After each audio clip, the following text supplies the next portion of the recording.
Okay, so this is the better picture of what I was trying to draw before.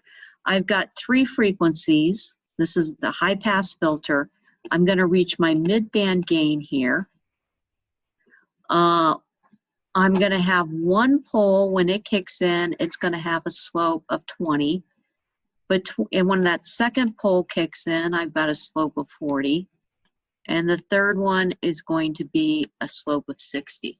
So I've got 3 poles.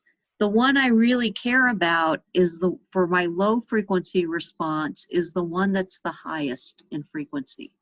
And we call this the dominant pole. And dominant poles are going to make our life way easier when we get to the high frequency analysis, because once that happens, if I set it at a low enough frequency, I don't have to worry about all the other poles and zeros. As long as this is going down at this point, I don't really care the fact that it's going down by 40 or going down by 60.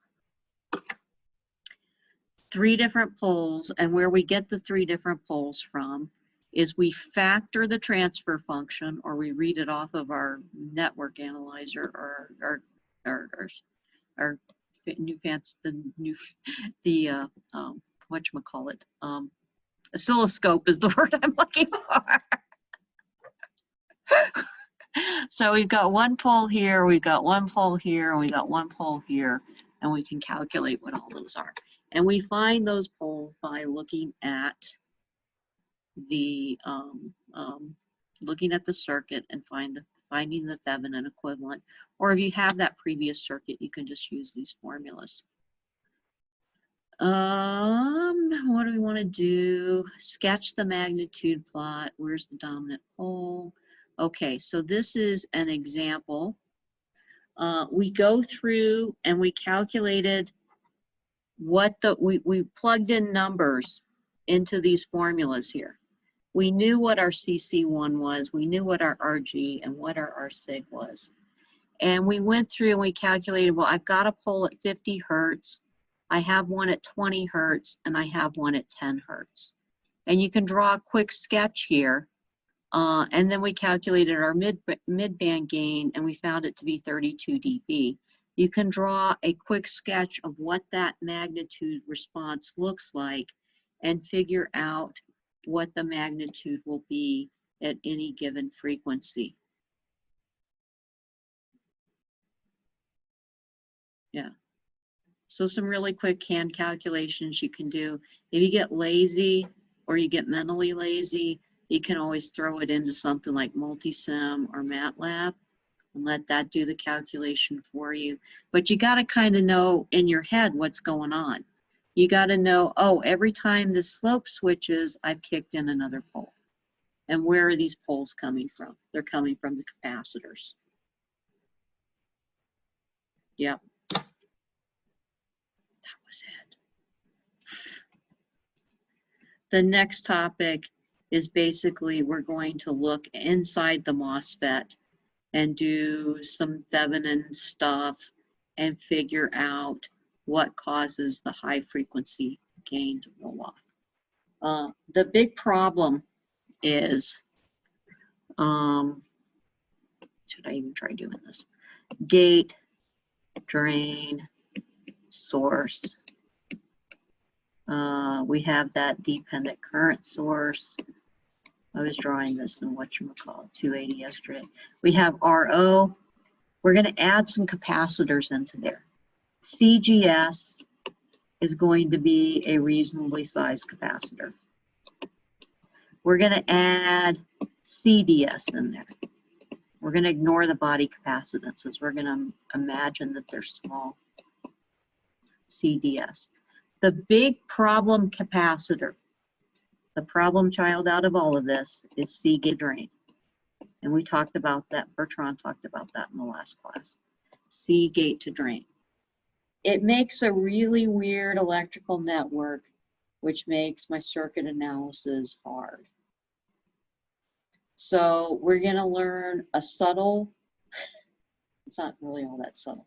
We're going to learn a circuit analysis trick where we can take that gate to drain capacitance, and we can divide it into two parts, because this voltage here, the drain voltage, is going to be AV times VGS, roughly. Yeah, because V out equals AV times VGS. This voltage over here is VGS. Since these two are related by a constant, and it's a little bit more complicated than that, what we're going to do is we're going to, through some magic, I'll show you tomorrow or next class, whenever that is, we take part of CGD and put it right here. And we take the other part of CGD and we put it right here. And we get rid of this. It does work.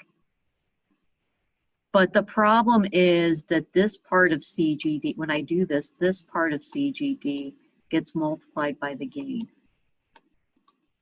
So that becomes the biggest capacitor, the dominant capacitor in there. And that gain multiplying times the gate to drain capacitance is what people call the Miller effect. And I wanted, yeah, that was another thing that would get me when I was an undergraduate. You mentioned Miller effect, and I'm just like, I don't want to hear this. But there was a really cool thing that Dr. Brower did that made me understand it. And so we will get to that in the next class. And that's it.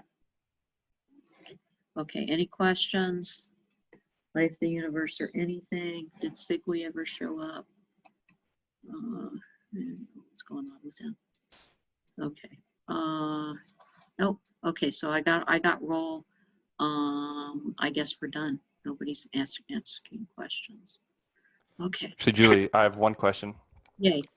It's more of a comment. So one of the pre-lecture quizzes was due today at 4, and it was actually closed sometime before 4 o'clock. I wasn't able to do it. Okay. Send me an email and I'll just exempt the grade on it, not give you a 0. Okay. I couldn't tell you which one it was, but there was one I did not touch, and it just disappeared. Okay. 25C, I think it was. 25C. I clicked the wrong button on the thing. Okay. Yeah. I won't give anybody 0s on it, and I'll give you bonus participation points if you send me an email. Can we still do the quiz though? I mean, you really want to do the quiz? Okay, send me an email. Can you make it available? I can make it available if you send me an email, but it won't. I won't do it until tomorrow. That's not a problem. Okay, all right. I would have just done it. It's too late. I'm at this point. I see, the thing is, I teach a senior class too, and I just know it's like the last month of classes, the seniors are generally just like, I don't care, just pass me. I want to see. I have a job. And the capstone stuff going on. So I just kind of like, this time of the semester, I'm just like, nobody cares. You guys aren't so bad because you have to come back again. And hopefully life will be normal by then. Okay. And we'll see you guys later.